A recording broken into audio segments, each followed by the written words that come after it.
Oke, Assalamualaikum warahmatullahi wabarakatuh. Selamat malam teman-teman semua, dan yang saya hormati Pak Dharma selaku dosen mata kuliah Analisis Data Digital Geofisika.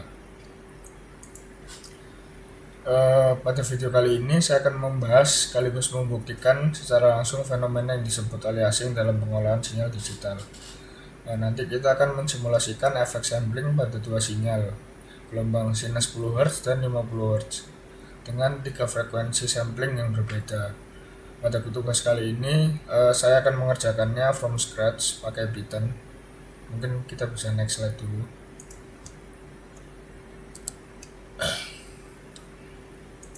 Oke, ini outline presentasi kita. Jadi pertama-tama kita akan bahas dulu teori Nico-Shannon sebentar, lalu langsung kita bahas kode Python yang sudah dibuat dari awal hingga akhir.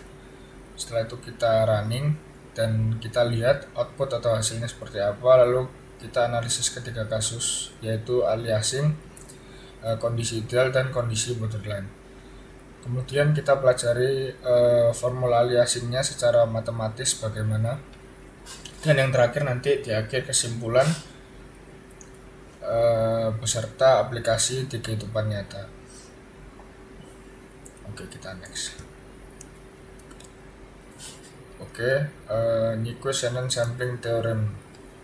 Jadi teori ini dirumuskan pada tahun 1949 yang menyatakan satu hal yang sangat sederhana namun sangat penting atau krusial.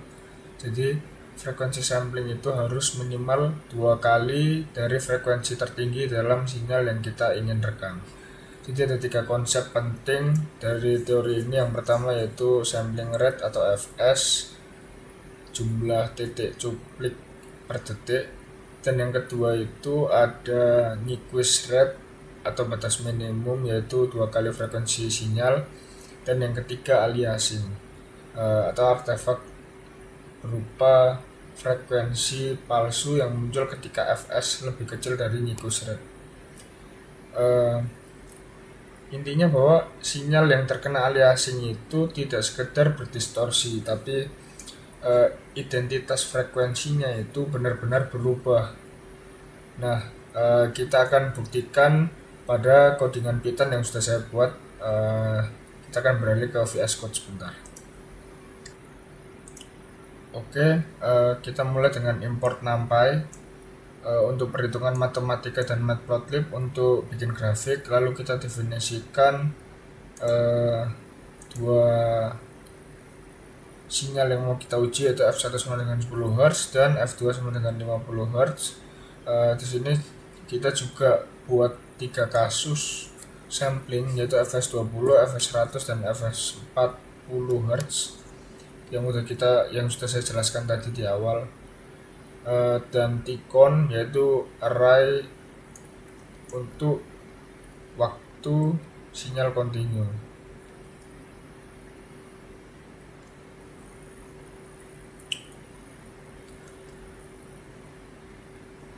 Lalu ada setup figur di sini.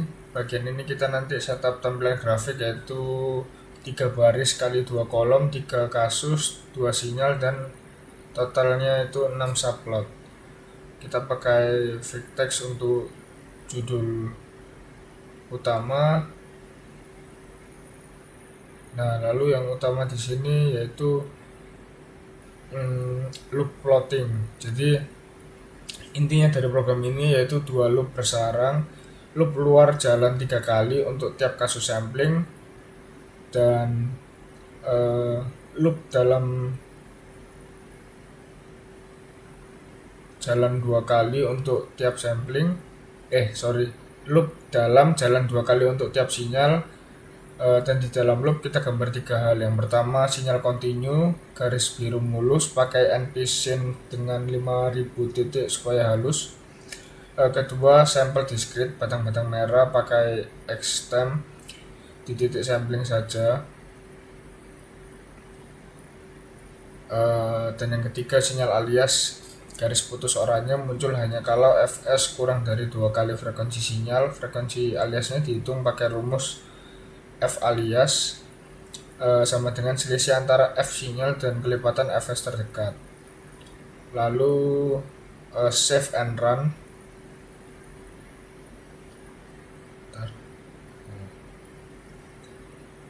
Lalu save and run, plot save figure dan plot show. Nanti akan keluar ketika kita run di terminal. Outputnya akan PNG. Mungkin kita akan coba jalankan sekarang.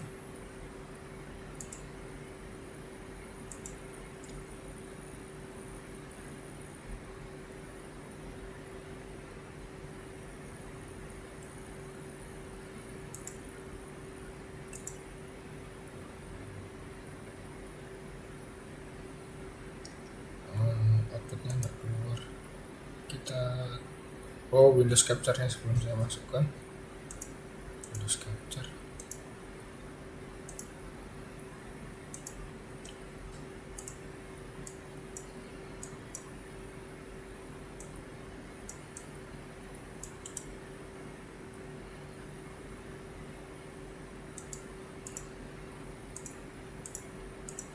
Oke, ini outputnya.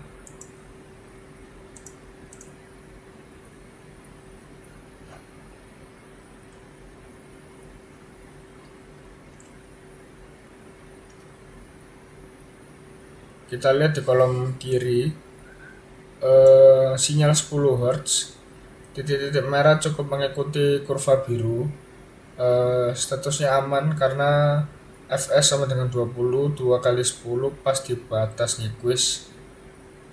Sekarang kita lihat di kolom kanan, sinyal 50 Hz, ada garis putus oranye yang muncul, itu bukan sinyal aslinya, itu alias. Jadi sinyal 50 Hz sampling hanya 20 kali per detik, padahal butuh minimal 100 kali per detik. Nah, hasilnya itu sinyal 50 Hz terlihat seperti sinyal 10 Hz. Nah, di case 2 Fs sama dengan 100 Hz, kolom kiri kita bisa lihat ya, itu sinyal 10 Hz, titik merah sangat rapat mengikuti kurva. Statusnya aman karena sinyal 50 Hz Fs sama dengan 100, 2 kali 50 tepat di Nyquist, tidak ada garis oranye, berarti statusnya aman. Ini kondisi ideal untuk kedua sinyal. Yang case ketiga Fs sama dengan 40 Hz.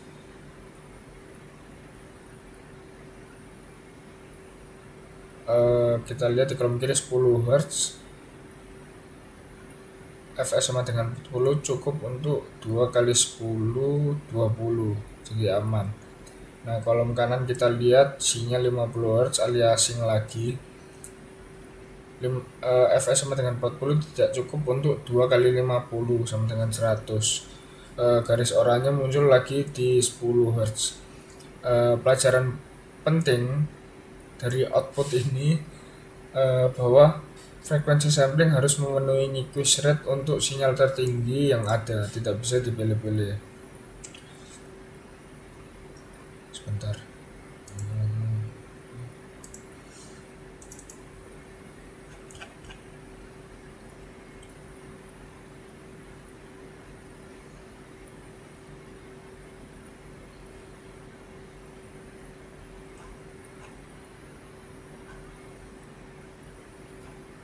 Mungkin kita bisa kembali ke PPT sebentar.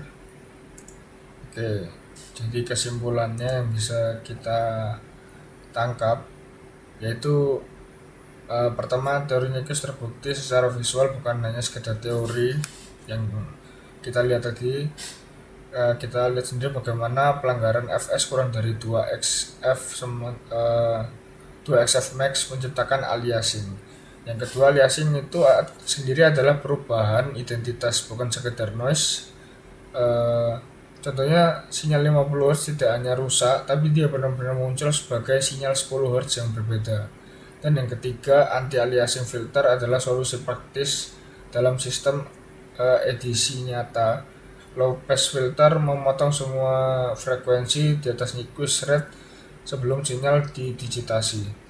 4. Aplikasi di kehidupan nyata ada di mana-mana. Contoh CD audio 44,1 kHz, sensor ECG rumah sakit, lidar kendaraan otonom, radar cuaca, kamera digital semuanya menerapkan Nyquist. Jadi sekian video tentang aliasing kali ini dari saya. Mohon maaf bila ada kesalahan. Kalau ada pertanyaan mungkin bisa ditulis di kolom komentar. Terima kasih. Wassalamualaikum warahmatullahi wabarakatuh.